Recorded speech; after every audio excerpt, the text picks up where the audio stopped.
I'm glad to see everybody here. It gives me great pleasure to welcome David to our group. By any measure, David has had and continues to have an extraordinary career. He has numerous awards, lots of influential publications covering a wide range of topics. He just recently left his position as Distinguished Professor and Dean at Indiana University School of Public Health to accept a position in Houston as a Professor of Pediatrics and Endowed Chair, Chief of Nutrition and Director at the Children's Nutrition Center at Baylor College of Medicine. David likes to say that he's a psychologist by degree, statistician by evolution, and scientist by nature. His talk today will showcase all of those roles and will be of particular interest, I think, to quantitative life science students on how they can make an impact leveraging their expertise, the kinds of things that I've talked about with everyone during my course. So we're all in for a treat today. David, thanks for agreeing to give this talk, and I yield the floor.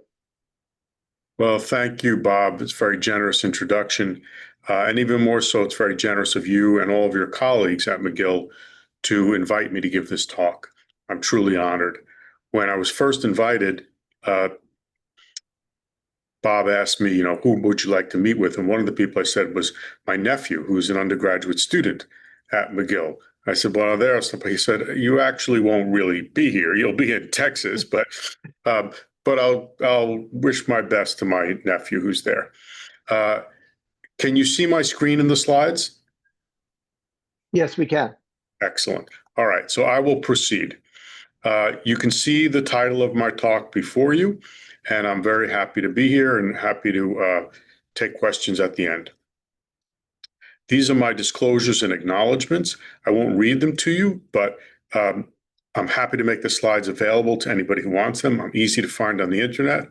My email is david.allison@bcm.edu, and Dr. Nadon has the slides, and if he wants to give them to you, that's fine, or if you want to email me and get them, that's also fine. This is an outline of what I'll go through, and I'll start with trustworthiness and trust in science and distinguish among them, and then we'll talk about preventing, detecting, admitting, and correcting errors, and what we might do to go forward more effectively, and conclusions. So one of the things that we hear a great deal about is a replication crisis or a reproducibility crisis or a loss of trust in science. And I think there are elements of truth supporting all of those narratives, but I'm not sure those narratives, strictly speaking, are accurate, depending on what one means by those. If one means that science can go wrong and that many people, including me, are kind of fed up, you might say, saying, hey, enough's enough. It's time for a quantum leap of betterment. The current situation is not acceptable. We must do better. Then I think, yes, there might be a crisis, a social movement.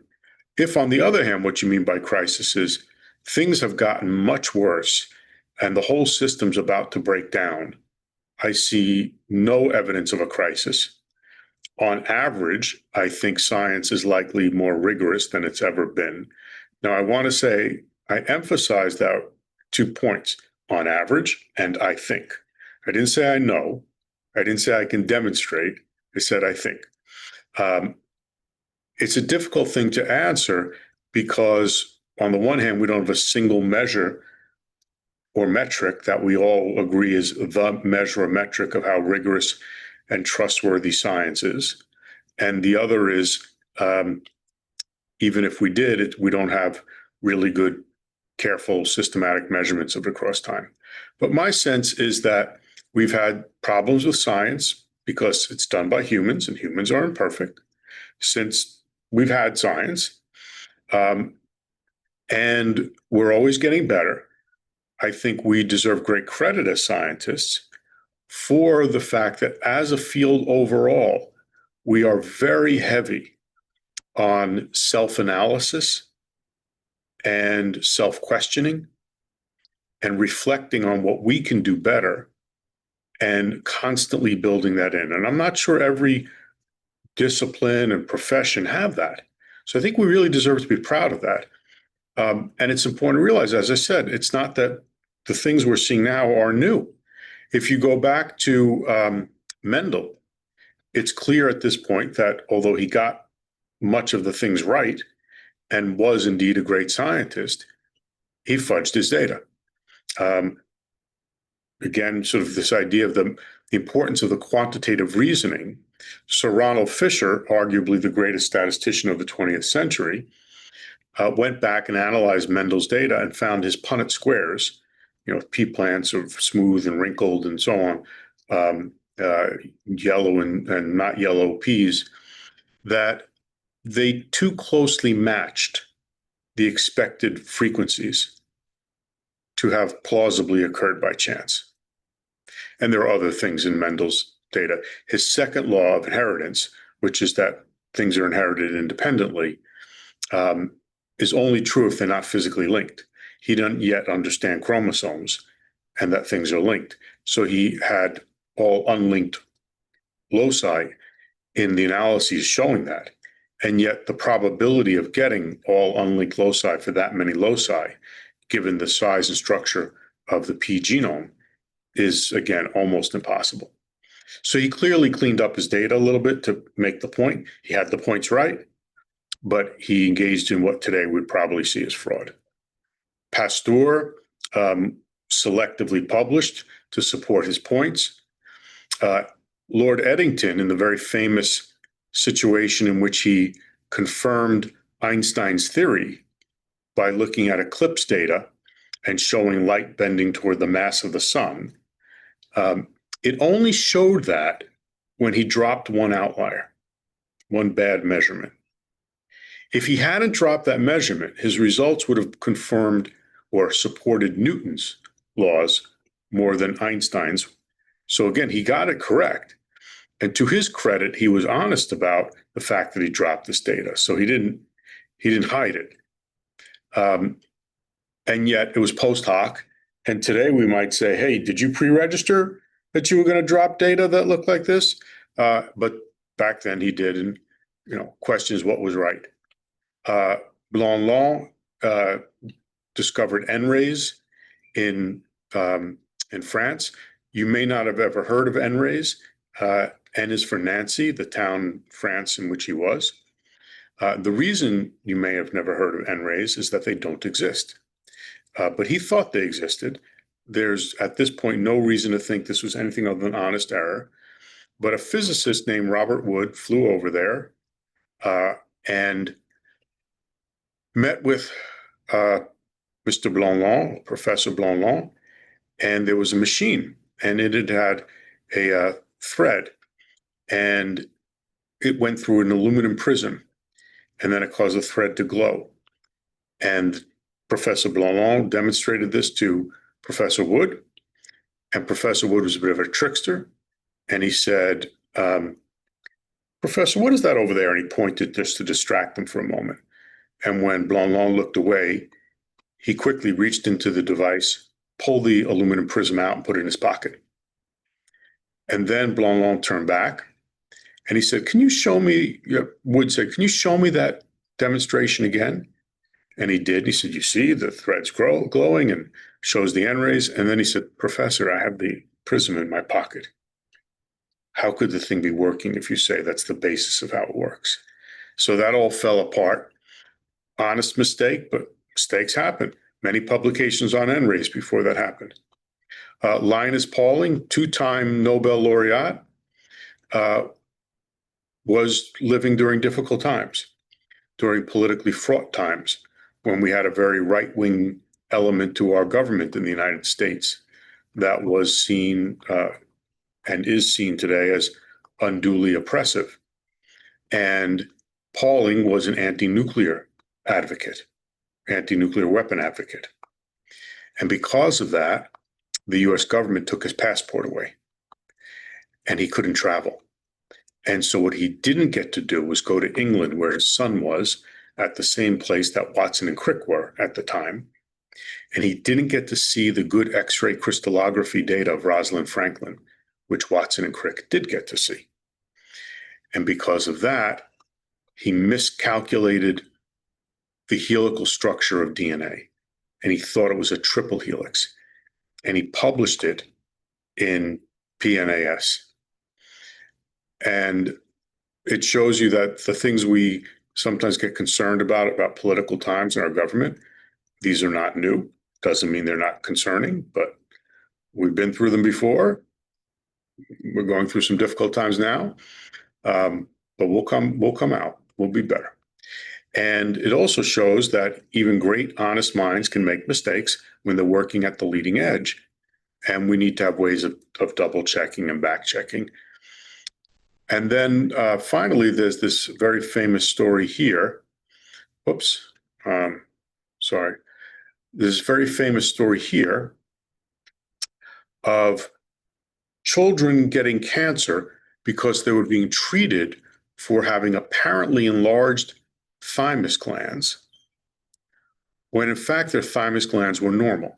The reason people thought they were enlarged is that the norms for thymus glands had come from cadaver studies. And as you might expect, people don't get to be cadavers at random. Poor people were preferentially represented, including poor children, among cadavers. Poor children tended to be undernourished and have small thymus glands. And so what people thought were enlarged thymus glands were actually normal thymus glands. The norms were too small. Any epidemiologist worth their salt should have known that even back when this study was done many, many decades ago.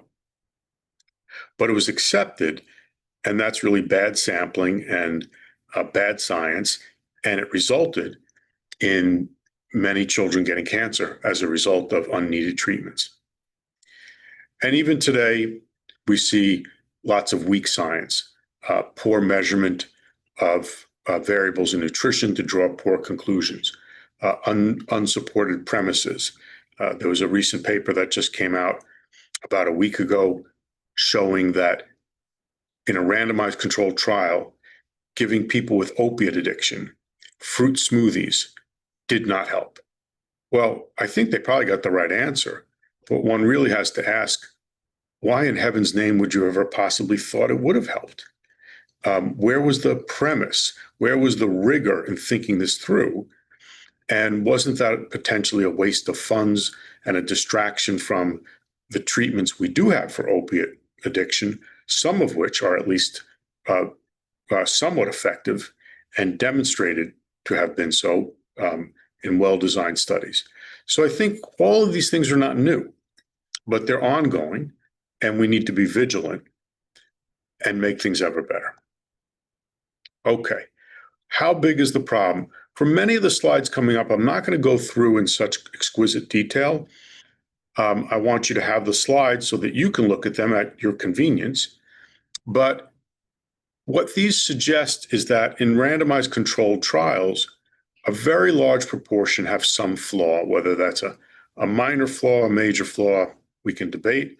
But particularly if you look at the baseline data in purportedly randomized trials, this has been shown many times by many people, they tend not to, on average, they tend not to look like they've really been randomized. So whether it's a mistake or whether it's fraud, it looks like a lot of things called randomized trials are either not randomized at all or not properly randomized. And so that's something we need to be concerned about. Moreover, when things are identified as problematic, they still tend to get cited. And rather than people saying, aha, this study was shown to be flawed or fraudulent or retracted. So that's also concerning. And this is not infrequent. Now, we often hear that trust in science is down. This, again, is a narrative that I think is not exactly true. Trust in science is down a little bit. But it's actually not down that much compared to how it is down for other things. So if you look at trust in Congress, if you look at trust in the United States, if you look at trust in the media in the United States, at least, and I suspect it's similar in Canada, trust is tremendously down. Whether you're on the left or the right of the political spectrum, people don't trust the media. And science and the military are probably the two organizations or two domains where in the United States trust has remained the highest. It has slipped a little bit, but only a little bit. And it's slipped in very different ways depending on one's political affiliation. We hear glibly that it's trust in science, but what you see there is trust in scientists, and that's an important distinction. When we say there's an anti-science movement or there's a lack of trust in science, I don't think either of those things are true. I think what there is a lack of trust or reduced trust or differential trust in some scientific persons or entities, like the FDA or the CDC or whatever, as opposed to the scientific process itself. And I think those are important distinctions. Similarly, it's who do you trust? So one person might say, I trust Tony Fauci as an honest broker of good science. And someone else might say, I trust Gwyneth Paltrow as an honest broker of good science. And we can debate about who among those two or others, if either, you would consider to be honest brokers of good rock solid science.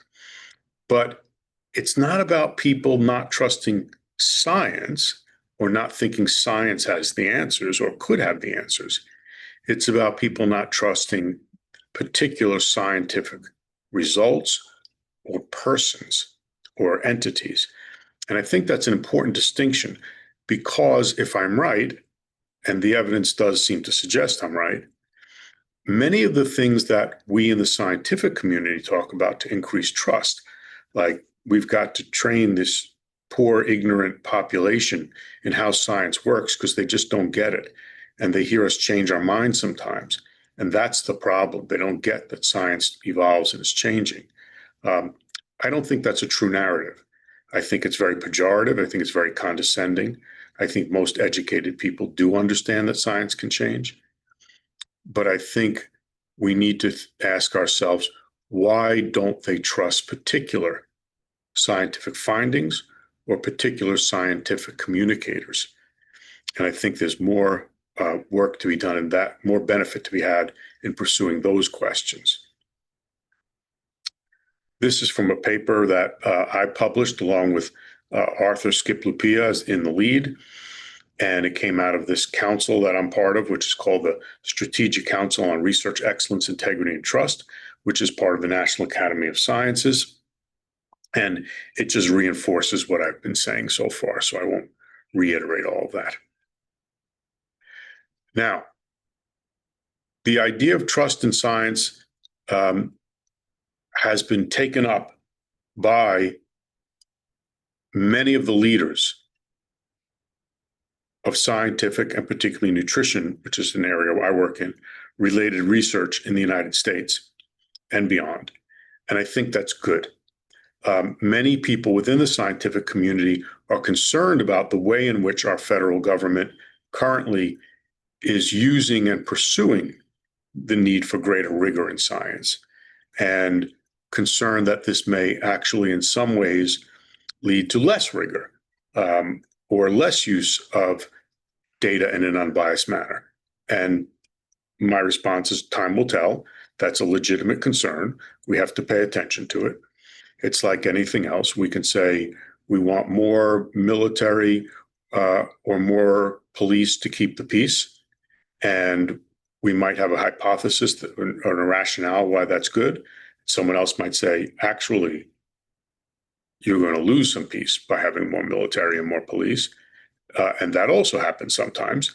And so we need to look at the rollout and try to be part of it. So I think this is an opportunity for us especially in the United States, to come in and say, let us look at the words you have said. Let's not speculate so much about your intent. You being the federal government, the leaders, and the people appointed by them. And let's make your words a reality. Let's really work on this. So Jay Bhattacharya is the new head of the NIH. Jay is someone I've known for years, long before the current presidential administration. I think very highly of him as an intellect, as a scholar. He himself is a very rigorous scientist. He's very, very intelligent. And he's an economist, in addition to being a physician. And as many of you know, economist, loosely speaking, means statistician. So he's not afraid of numbers. He's a good thinker. And you can see, I won't read all these quotations to you, but here are things he said about nutrition research. So we've got the head of the NIH saying we need more rigor. This is RFK, the head of HHS, who's above NIH, presidential appointee. And he says, trusting the experts is not part of science or democracy. And that's something that Arthur Skiplupia said in our PNAS article. We don't want blind trust. So to say, I trust science, what does that mean? If you mean I trust science as a process, okay, great. So do I. If what you mean is I trust the specific scientific findings, what do you mean you trust them? Is that a blind trust? Somebody publishes a paper in wherever, New England Journal of Medicine, well, it must be true. That's not science. Science involves three things. It involves the data, the methods used to collect the data, which give them their probative value, and the logic connecting those data to conclusions. Those things make up science. Everything else is distraction. But those things are things we don't take on trust in general, not as scientists. We look at them, we evaluate the logic, the data. That's something we should do. Now, as a heuristic, we might rely on trust. So, for example, I take some medications. I haven't personally looked at all the data on those medications. I'm not an expert on the physiology and pharmacology and biochemistry of all those medications, but I trust the FDA, but it's not blind trust. I trust them because I understand their processes. I've seen how they use data intelligently, that they use data scientifically. So, but I think it's important to be able to look at these things closely and question.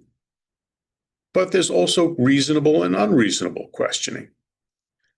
Some things are known beyond any reasonable doubt. That, for example, species evolved by evolution, and that Darwinian selection and evolution is real, I think is known beyond any reasonable doubt, and raising lots of questions about it is disingenuous. On the other hand, if you say, what about eating this food versus that food and its effect on health? In most cases, the data are not rock solid and incontrovertible, and we should be questioning. So we have a lot of work to do. Our government is interested in nutrition, especially among children, so that's great. I run a Children's Nutrition Research Center. It's a USDA center, and we aim to try to enhance scientific rigor by applying these gold standards, just like is said here. President Trump has said some similar things. And again, many people are concerned about this, feel that this may lead to, may be used to promote partisan ideas in science. Maybe, I don't know. But I would say let's look at these words and let us pursue what is in the words, because what is in the words is something that most of my friends and colleagues and I, who have been working on promoting rigor in science for decades, said, oh my gosh, this gold standard science thing from President Trump, regardless of your politics, with a few exceptions, most of us said, we could have written that. In fact, we kind of have written that many times, long before 2016. And so on the one hand, we want to applaud. On the other hand, there are concerns. And I think, again, it's up to us to rise courageously to say, let us try to make these words in what is written down a reality, regardless of what the intent is or was. This is Michael Kratsios, Office of Science and Technology and Policy at the White House. Again, I won't read this, but it shows the importance of owning our mistakes to gain trust from the public, to not say trust the science, not just demand trust, but to obtain trust by putting out science that's trustworthy.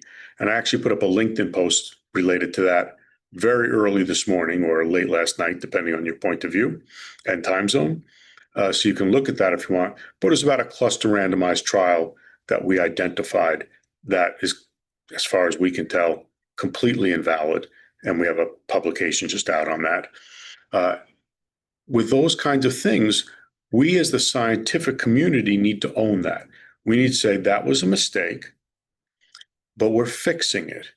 And when we do that more and more and make it clear that we've made mistakes, that we regret our mistakes, and that we're working hard to reduce mistakes going forward, and we've corrected the ones from the past, I think that will promote greater trust in science.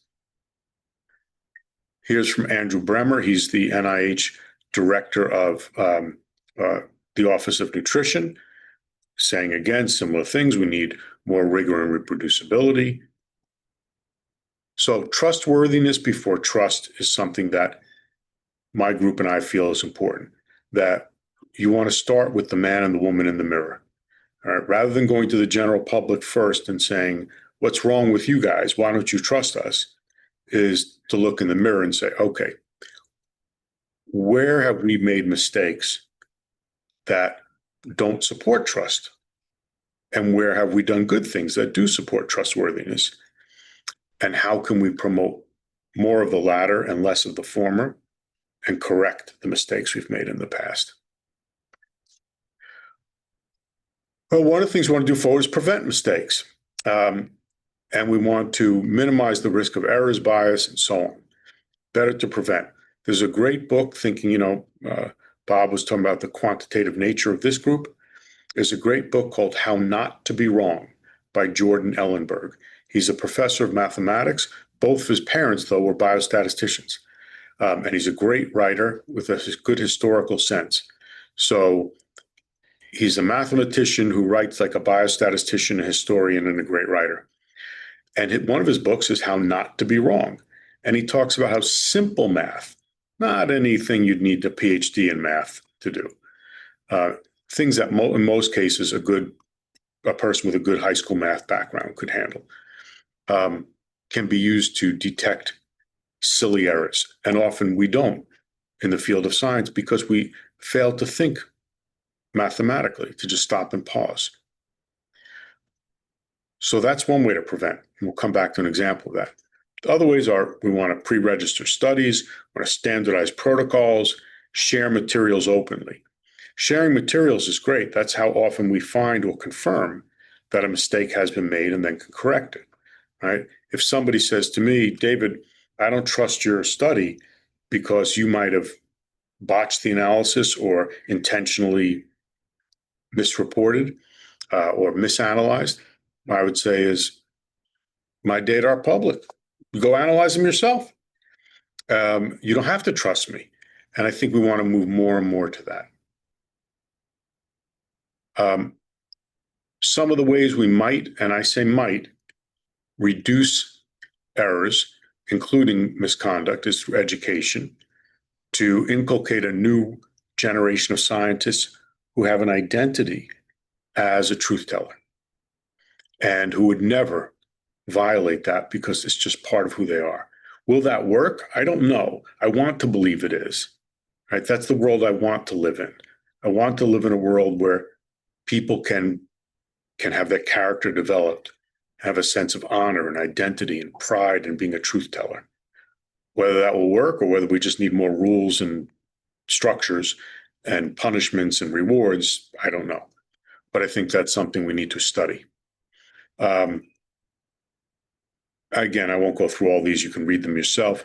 These are various things that have been proposed to enhance science. Then sometimes error is going to get through. Nothing's perfect. Systems always have error rates. So then we want to detect the errors when we can. And we want to do that pre-publication if possible. And again, this slide tells you a little bit about it. What my group and I have found is that we haven't been able to quantify errors in a very precise way. That is, we can't say 10% of papers have this kind of error in most cases. But what we can say is it's incredibly easy for us to find errors. Every single week, I find many papers with obvious errors in them. We put out a thing in my group called Obesity and Energetics Offerings. And if you're not a subscriber, I hope you will subscribe. It's free. Just type in Obesity and Energetics Offerings in the web. You'll find our site. If you have any trouble, just email me. And then just click on the subscribe page and type your email in and you're good to go. And then every Friday, we send out this list of interesting things we found in the obesity literature, about 100 links. We offer little to no comment on them. We just put the links out for people to look at. But in doing so, a team of us, including me, prepare this. And that requires that I literally look at hundreds of titles of papers every week and abstracts of many of them, and sometimes the whole paper. And every week, I find multiple papers where I say, this can't possibly be right. The math doesn't work, or I can tell you right off the bat, they had no degrees of freedom, or they used the wrong analysis, or what have you. We can't address them all, but we address many. We write letters to editors. We ask for raw data. We reanalyze it ourselves. It's very expensive. I can get away with a little bit of it because I'm a senior guy with a little bit of money. But for a junior person, it would be very hard. What we find, though, is it's really hard to get things corrected. Not only do authors fight us tooth and nail, not in every case, but in many cases, but the editors are often, again, not in all cases, but in many cases, the editors are often neglectful or don't want to admit the error or don't want to act on it or don't want to correct it. And that's really problematic. So I think the editors are a key leverage point. I think they're underappreciated by the scientific community overall as having as much power as they do and being as much of a key leverage point as they are for making science better. So I think one of the things we need to do is get to the editors somehow and give them resources, training, and whatever, incentives and punishments, rewards would be appropriate in that context to get them to act more courageously. And my group and many others have written about this. We can detect errors in randomization. Here are some examples. I'm not going to go through these in detail in the interest of time. This is an error involving a particular statistical thing. And again, I'm not going to go through them in the interest of time. You can look this up. It's called a difference in nominal significance. It occurs when you have, let's say, a two-group comparison, treatment and control in a clinical trial. And let's just say that the treatment group reduces their weight and the p-value for the change from baseline is 0.049. And the control group, for their change in weight, the p-value is 0.051. And somebody says, well, it's significant in the treatment group and it's not significant in the control group. So the treatment therefore works. And that's erroneous reasoning. We call it a difference in nominal significance. And you can look that up here. What we need to get is once an error has been detected, we need to get it corrected. And here are some things about indicating why it's so hard for people to do that. We need to change the culture to make it such that people will do that more. Excuse me.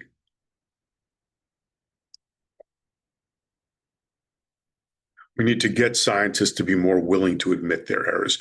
And this goes back a long time. Here's a 1991 paper talking about this. We have sometimes been successful in getting editors and authors to admit things and then get them corrected.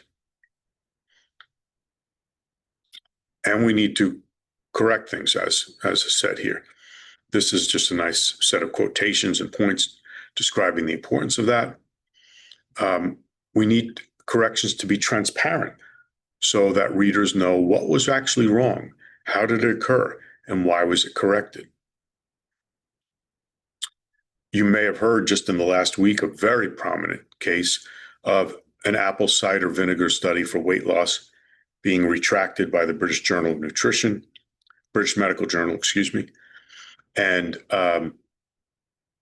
this really looks like it was both a failure on the part of the authors to maintain good scientific behavior, but also on behalf of the editors, who admitted after the fact that they accepted the paper despite the fact that it didn't meet all their rules, like pre-registering, because they thought it was so interesting.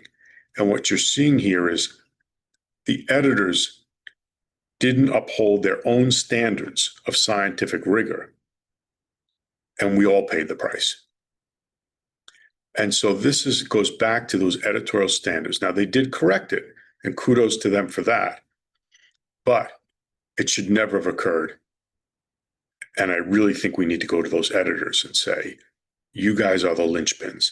How do we get you to start behaving ethically, thoughtfully, rigorously, and with courage? Here's some other examples where we found things to be wrong or others haven't gotten them corrected. This is a fun one of the power of math. So I want to go, it's very simple math. Back to the idea from Jordan Ellenberg, how not to be wrong. So I came upon a paper some years back, and the paper was on meridian massage, which is not something I had ever heard of, but it's a form of massage.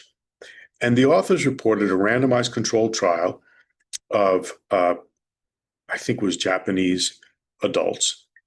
And these people weighed about 70 kilos at baseline, which is not that big. I weigh almost 60 kilos, and I'm considered on the thin end for a man my age. So these are not very big people. And they went and got the massage, and they reported in the treatment group, randomized controlled trial, almost a 9% reduction, almost a 10% reduction in baseline body weight. Now, this is, to me, amazing. And this was only over 8 weeks. If you've tried to ever lose 10% of your body weight in 8 weeks, let me tell you, it is not easy. I've done it, but it ain't easy. And the idea of like, I could get a massage and that would cause me to lose 10% of my body weight in 8 weeks, it just stretches plausibility, right? So just one of the things about, simple kind of mathematical thinking is just look at the numbers and take a step back, and assuming those numbers are meant to correspond to something in the physical world, does this seem plausible? And apparently the authors either never did it or never thought anyone else would do it. The authors had done an interesting thing. They put baseline BMI, body mass index, and baseline body weight and baseline height in a table, means and standard deviations. Then they looked at the change in both BMI and body weight. Now, at the individual level, BMI equals weight over the square of height. So if I know any two of them, I can calculate the third. At the group level, it's a little tricky because the mathematically inclined among you will say, wait a minute now, the ratio of the means is not the same as the mean of the ratios. And that's true. But if you switch to geometric means, not so much. And there are ways to approximate the geometric means if you know the arithmetic mean and the standard deviation. And those approximations in many situations are quite good. So we used those approximations. Then we found that this would have required, for these results to be true, the subjects getting the massage, on average, would have had to grow 6.5 centimeters in height during an 8-week period. And these were adults. Most adults don't grow in height ever, let alone that much in an 8-week period. So we wrote, and we got the people to look at the paper, and we had to wrangle with the editor to get the authors to look at it. But once they did, they came back and said, oh, there was a mistake. The people only lost half as much as what we originally reported. They never said what caused the mistake. They just said, here are the new results. And that's, again, that lack of transparency in errors. You know, was it fraud? Was it a transcription error? A computer calculation error? We don't know. But simple math, just saying height, weight, BMI, those are all interconnected, got us there. So think mathematically. This is another one that we did like this. Basically, a paper came out, looked at kids' meals, well-intentioned people from the New York Academy of Medicine, and they said, you know, we did some modeling, and we found that a child who typically consumes fast food 2 times per week could avoid gaining approximately 2 pounds per year with an ordinance requiring kids' meals to be less than 550 calories. And I thought, sounds a little ambitious to me. Do I really believe that you could get kids to gain 2 pounds less per year? Not inconceivable, but seemed ambitious to me. And then they came out and said, for kids who eat 4 fast food meals per day, and they said there are such kids, though rare, or they actually said 28 meals per week. So I'm translating that to 4 per day. They would avoid gaining 27 pounds over a year. Now I said, hold it a minute, 27 pounds? Is the kid not growing? You know, are you kidding me? Have you ever been a kid? Have you ever seen a kid? You really think you're going to prevent 27 pounds of weight gain in growing children? And if you did, might you be concerned by just having the Happy Meals done? And then you say, do you really believe there are children eating fast food 4 times per day every day? Is that plausible? Well, we couldn't check that part, but the part about what if there were, and we looked at their calculations, and the calculations assume linearity. It assumes that if you eat something that causes a little more weight gain, that your weight just, energy stores just keep accumulating, you keep getting bigger and bigger and bigger. Let's pressure test this a little bit with an example. We'll do weight loss instead. This comes from something called the 3,500 calorie rule. Say to gain or lose a pound of weight or fat, some people say weight, some say fat. In a human, you need to gain or lose 3,500 kilocalories. So let's say that I decide starting tomorrow that I'm going to walk 30 minutes every day after dinner. And at my size, walking pace, loosely speaking, that's going to be, let's just say, I think I did an hour a day. No, I'm sorry, not 20 minutes. I'm going to work an hour a day. That's probably, loosely speaking, let's just say it's 100 kilocalories. So now I spend an extra 100 kilocalories walking. The next day, I've lost a little weight because I didn't eat anymore, but my energy expenditure went up. So I had to lose some energy and I lost some weight. The next day it happens again. Multiply it out over 35 days and you've got a pound, roughly in a month. Multiply it out over 12 months, you've got about 10, 15 pounds a year. Multiply it out over 10, 15 years. If I keep doing it, I lose 150 pounds. Guess what? I don't weigh 150 pounds. That means that by walking an hour a day after dinner, if I change nothing else and I use the math of these investigators, I would vanish. Is it plausible that I'm going to vanish by taking an hour-long walk every day after dinner? I don't think so. Common sense says no. What's the problem? The problem is, as I get smaller, my energy expenditure goes down till I reach equilibrium. Things are not linear in biology, almost never. And that's why this, over the short term, it works fine. Over the long term, this so-called 3,500 calorie rule is terrible. We then showed that it was off by an order of magnitude, and the paper was retracted. The authors said, we still believe that this policy will be good and that it would help people, but we acknowledge that Allison and his team are right on the calculations, and we retract the paper. And so I admire them for that integrity of doing that. All right. We think the way forward involves mentoring people to be rigorous, monitoring for mistakes in the literature and getting them corrected, developing methodology that strengthens the ability of people to do good science, and meta-science to evaluate the literature over time for trends and credibility. We have the national GPE, all these national indicators of labor statistics, unemployment rates, GDP, and so on.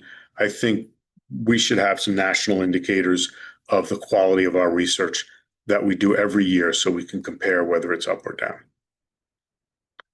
We need to do mentoring. Here are some of the ways we do it in our group.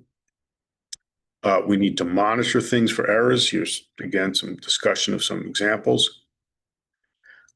Here's an example of a new methodologic thing that we have coming out. My student postdocs are working on methods for properly analyzing compression of morbidity data. There are many things where we just need a better analysis so people can do consistent and good analyses when they don't know how. We need to evaluate the reproducibility and verifiability of results, and often it's very poor. These are some papers we have coming out on this showing that we often can't get the raw data from people. That's the norm, that we can't get it. And even when we can get it, it often doesn't mean, we often don't find it reproducible. Another thing we've identified is biases that have been previously unrecognized, introduced by pair feeding. So I'm going to conclude by saying we need to commit to this. As scientists, I believe we don't have jobs. We have vocations. A vocation comes from the Latin vocare, to be called. Science also comes from Latin scientia, meaning developing knowledge. We have been called to develop knowledge, to pursue the truth.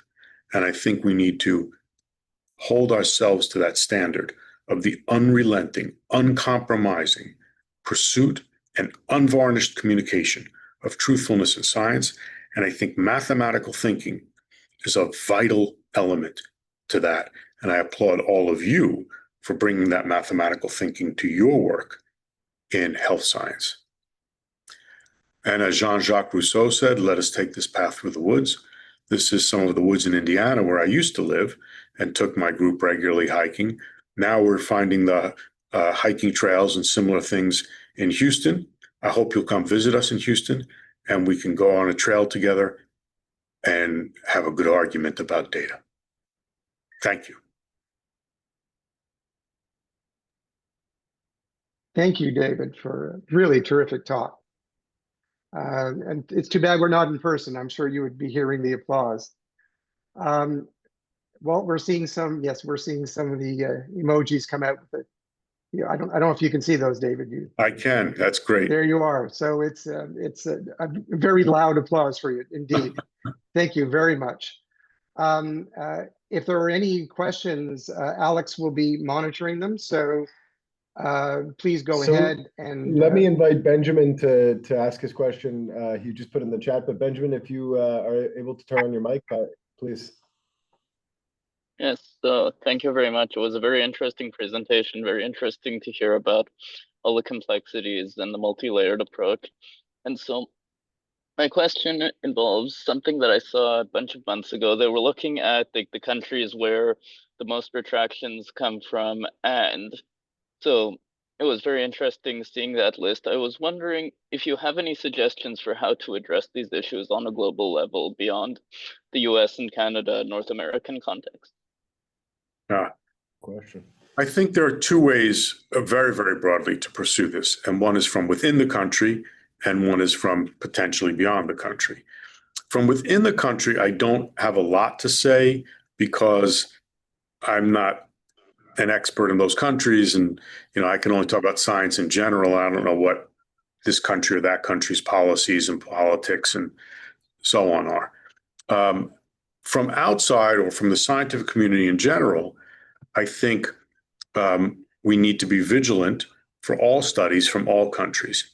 Now, the question, one can get into an ethical question. And it's, in the United States, for example, we have the phrase racial profiling, which is, a very loaded term. People get very emotional about it. There are other things you could say that are similar, but less emotional. What do we do when some characteristic is a useful statistical predictor of something, but it offends people to use it as a predictor? Do we then say, well, too bad, it's a useful statistical predictor? Or do we say, we're not going to have the best statistical prediction we could have in this case because it would be offensive to use that demographic? So we might say for those countries that have the most retractions per paper or something, let's look at those papers more carefully in the editorial group and demand more from those places. And that might be effective. On the other hand, you might say that doesn't feel right.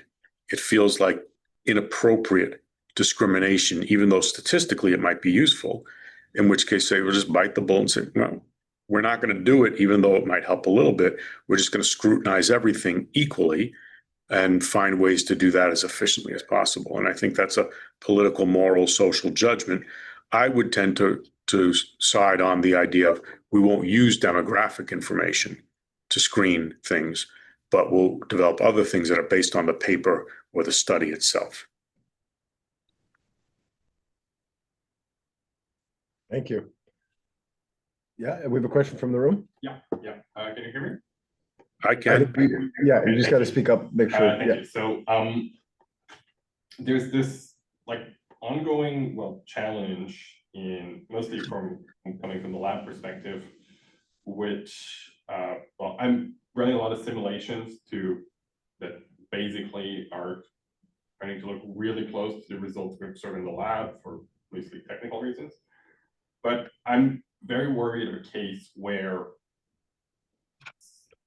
ill-intentioned agent could just take those simulations, generate data, and generate perfect data that perfectly fits all of the statistical parameters, and then we just never detect it. Right? How do we overcome that to just maintain trust, especially with generative AI that's coming up? Yeah, I think it is an issue. It's like, I think almost anything else. As soon as you get a technology, some people use it for good and some people use it for bad. And then those of us who try to detect the bad uses get more sophisticated in our detection procedures. And those who want to pass off the bad things get more sophisticated in their methods. And it's, what many people call a Red Queen race from Alice in Wonderland, where the Red Queen and Alice are running as fast as they can, but get nowhere. And Alice comments upon this. It says, where I live, when you run, you get somewhere. And the Red Queen says, here, you have to run as fast as you can just to stay in one place. And that's what happens in evolutionary races, right? The antelopes evolved to be faster to outrun the big cat predators, and the big cat predators evolved to be faster so they can catch the antelope. And it just sort of maintains. So I don't know how to get out of that, but to say at least we got to be in the race and just work hard to detect these things.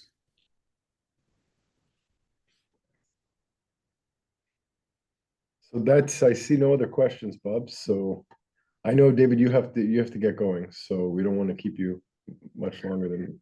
Well, let me say one more thing before I leave, which is first that I both thank you for this. It truly has been fun and a privilege to be here with you. And second, my team and I welcome collaborations, including, but not only from early career people. So students and postdocs who want to collaborate, who want to work with us on error detection and correction, write methodologic papers. We'd love to hear from you. I'm easy to find on the internet and LinkedIn, email. Drop me a line. David, we just have one really quick question. James just threw it in the chat. James, please go ahead.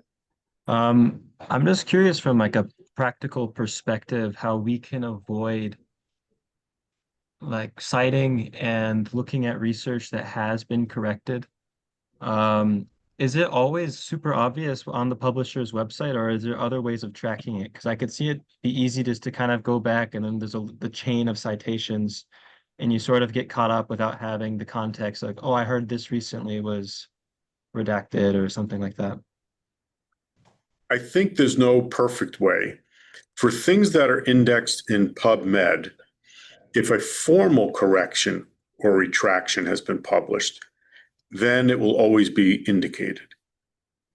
What we need is to make things like that more normative.